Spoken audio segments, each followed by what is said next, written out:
यह कहानी शुरू होती है जब मैं घर से गुस्से में बड़बड़ाते हुए निकल आया था और बस स्टैंड की तरफ बढ़ने लगा।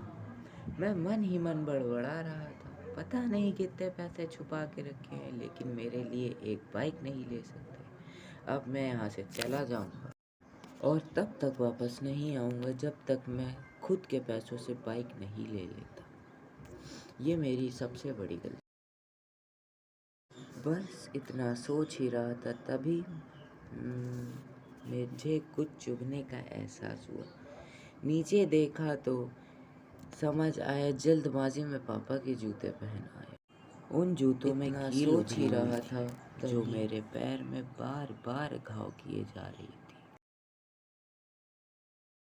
लेकिन उस समय गुस्सा अधिक था तो मैं बड़बड़ाते हुए आगे बढ़ गया।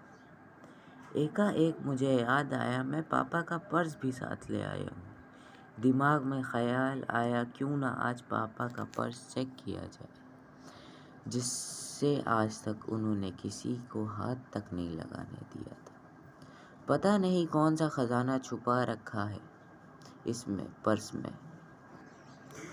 मैंने पापा का वह पुराना पर्स खोल कर देखा तो वहाँ पैसे तो नहीं मिले, लेकिन वहाँ पैसे की जगह एक डायरी रखी थी। तब मैंने सोचा, ओह, यह तो खजाना छुपा रखा है। मैं समझ रहा था कि यहाँ पापा ने लिखा होगा कि किस किस से कितने पैसे लेने हैं, किसको कितने पैसे दिए हैं, लेकिन मैं गलत था। जब मैं उस डायरी का पहला पेज खोल कर देखता हूँ तो वहाँ जो लिखा था वो थोड़ा सीरियस कर देने वाला था। डायरी में जो लिखा था उसे पढ़ने के बाद मेरे चेहरे का एक्सप्रेशन, मैंने सोचा थे वो गायब हो चुके थे,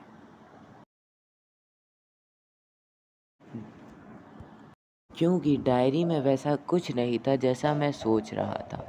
वहाँ पर उन पैसों का हिसाब लिखा था जो अलग अलग कामों के लिए अलग अलग लोगों से उधार लिए गए थे। उस लिस्ट में कंप्यूटर के नाम पर भी पैसे लिए गए थे। कुछ यूँ लिखा था 50,000 बेटे के कंप्यूटर के लिए।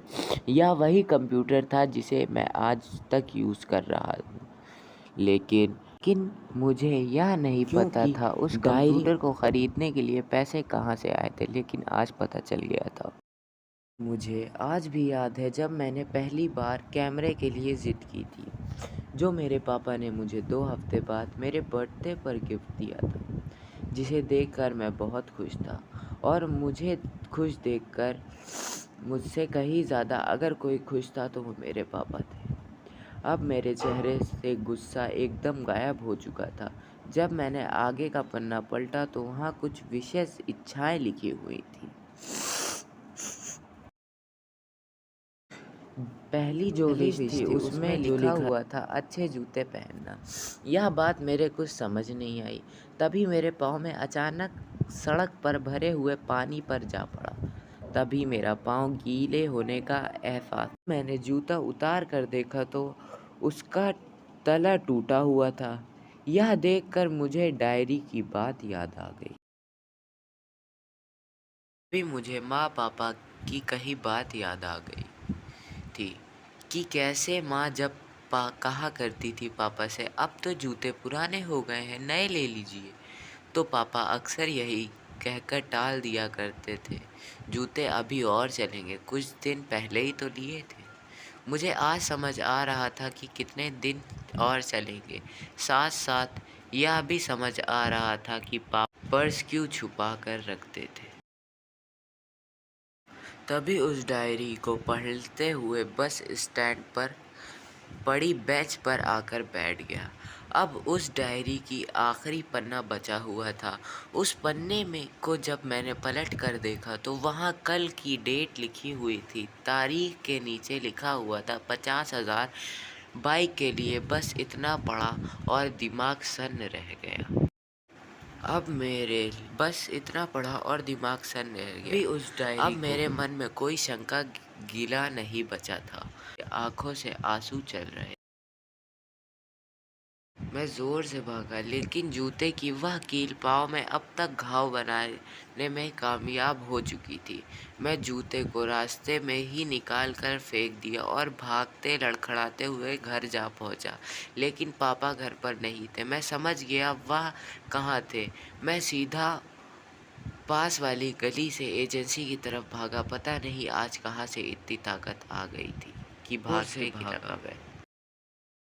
जैसे-तैसे मैं बाइक एजेंसी पर पहुंचा। पापा वहीं थे। मैंने पापा को दौड़कर गले लगा लिया और मेरी आंखों से आंसू रुकने का नाम नहीं ले रहे थे। पापा को समझ नहीं आ रहे थे आखिर हो क्या रहा है, क्यों रो रहा है। मैं पापा से कहा, पापा मुझे मोटरसाइकिल नहीं चाहिए। आप अपने लिए जूते ले लीजिए। मैं आपको जो भी कहूँगा मेहनत अपनी से आप बलबूते पर पढ़ कर करूँगा। दोस्तों बस यहीं तक थी ये कहानी।